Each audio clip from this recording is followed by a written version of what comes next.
Bonjour tout le monde, bienvenue sur Impulse. Je m'appelle Tiffaine et chaque semaine, on discute autour d'un café de sujets plus ou moins profonds qui font partie de nos vies de jeunes adultes. Amitié, amour, introspection, joie de vivre, le rapport à la productivité, self-care, self-love et même nos petits tracas. Alors si tu as besoin d'être reboosté ou tout simplement de prendre un café avec moi et plein d'autres copines, tu es au bon endroit. Alors bienvenue, je nous sers un café ou un thé et c'est parti pour l'épisode du jour. Aujourd'hui, on prend la suite de l'épisode de la semaine dernière et on parle des grands bienfaits du journaling. J'en ai sélectionné 3, mais évidemment, il y en a beaucoup plus. L'idée, c'est de vous convaincre une bonne fois pour toutes de vous mettre au journaling, à tenir donc un petit journal intime, à écrire régulièrement vos gratitudes. Bref, je vous donne plein de petits tips pour s'y mettre facilement quand on débute, ou pas d'ailleurs, qu'on a juste envie de reprendre, dans l'épisode de la semaine dernière qui s'intitule Commencer le journaling et 3 techniques simples, un truc comme ça. Et donc aujourd'hui, je vous parle des bienfaits notamment contre le stress, l'anxiété, comment ça peut nous aider à cultiver la bienveillance envers soi.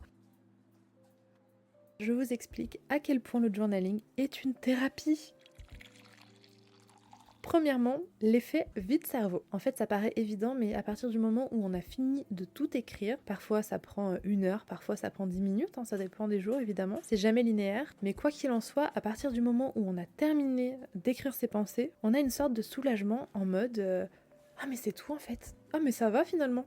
Vous voyez ce que je veux dire? Et en fait, c'est cet effet-là qui pour moi est un remède imparable à l'anxiété. Et je peux vous dire que je fais mais énormément d'anxiété. Enfin, je vais pas parler au présent parce que ça va beaucoup mieux maintenant, mais par exemple l'année dernière, ça a été une année où j'ai fait de l'anxiété, mais alors à un point c'était amphérique. Et je vous assure qu'à chaque fois que je me faisais une petite session de journaling, d'ailleurs pas assez souvent sinon j'aurais moins fait d'anxiété, j'en suis sûre et certaine, mais dès que je terminais d'écrire, je me sentais tout de suite mieux et je relisais un petit peu comme ça les pages que je venais d'écrire et souvent, vraiment souvent, je me disais « Oh, ça va, c'est bon en fait. Il n'y a rien de plus que ce que j'ai là sous les yeux. » En fait, on regarde sa feuille et on se dit « Ok, tout est là, il n'y a pas d'anguille sous roche, je suis claire avec moi-même. » Et donc, il n'y a rien de plus à aller chercher et ça empêche votre cerveau d'essayer d'alimenter en permanence cette anxiété, puisque malheureusement, l'anxiété... Alors, je suis pas psy, mais j'ai quand même observé que c'était régulièrement...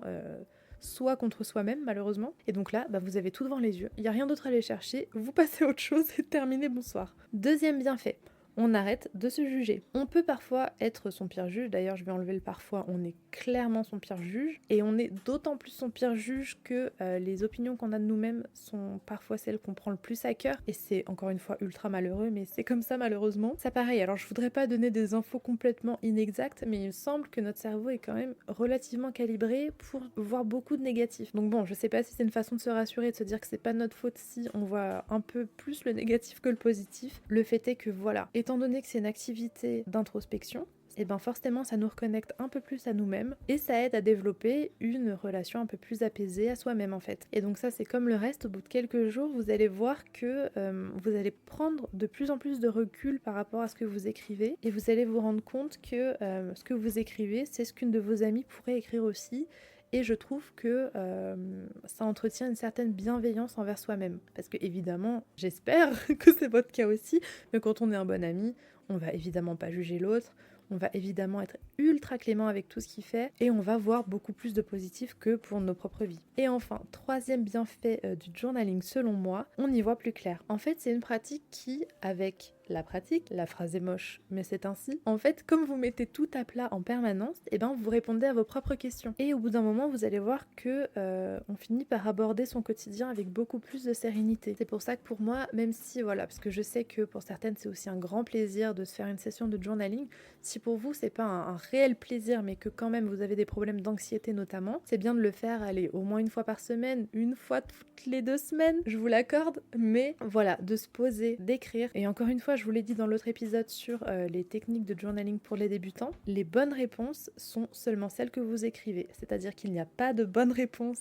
il n'y a pas de bonnes choses à écrire, si ce n'est tout ce qui vous passe par la tête. Et parfois, il vous passe pas grand-chose par la tête et c'est totalement fine. C'est totalement ok. C'est pas du tout une activité où on va chercher la productivité derrière, où on va chercher à en faire quelque chose. On est juste là pour s'apaiser, vider son cerveau, travailler un peu sa relation à soi-même, son introspection, apporter de la clarté dans sa vie, lutter un petit peu contre l'anxiété. Je dis un petit peu, mais vous l'avez compris, pour moi en réalité c'est vraiment un rempart exceptionnel contre l'anxiété. J'ai pas envie de vous vendre du rêve, mais vraiment je le pense. Donc voilà pour ce dernier point, on y voit plus clair et on aborde la vie avec plus de sérénité.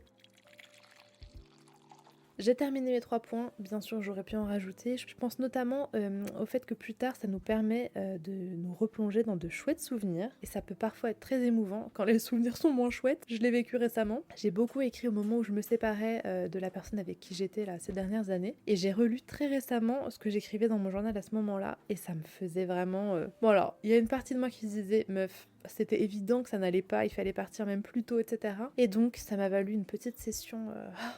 Alors, soulagement d'abord, puis un petit peu d'émotion, et puis évidemment beaucoup de tendresse pour la personne que j'étais à ce moment-là. Vous voyez, quand je vous dis que ça permet de développer une relation un peu plus bienveillante à soi-même, c'est vraiment pas des lol, comme dirait Jules. Et j'aurais aussi pu rajouter d'ailleurs que ça fait un peu travailler sa créativité, mais j'ai pas envie d'appuyer trop sur ce point-là, parce que j'ai pas envie que, en débutant le journaling, ou en vous y remettant après des années, ou j'en sais rien, peu importe, vous commenciez à attendre que ça développe quelque chose en vous. Enfin, vous voyez ce que je veux dire ? C'est-à-dire que j'ai plutôt envie de vous transmettre que le journaling c'est déjà une fin en soi et voilà, j'ai pas envie que vous attendiez derrière à ce que ça développe votre créativité ou que sais-je, mais le fait est que fatalement ça développe votre créativité. Je vais vous laisser pour cet épisode. Est-ce que vous êtes d'accord avec moi sur les bienfaits que j'ai cités ? Est-ce que vous en voyez d'autres ? Est-ce que vous aussi vous essayez de convertir tout le monde au journaling autour de vous ? Ou est-ce qu'au contraire vous faites partie de ces gens à qui on dit chaque jour fais du journaling, ça va te faire du bien ? Est-ce que vous êtes simplement curieux ou curieuse ? Je vous embrasse, ciao !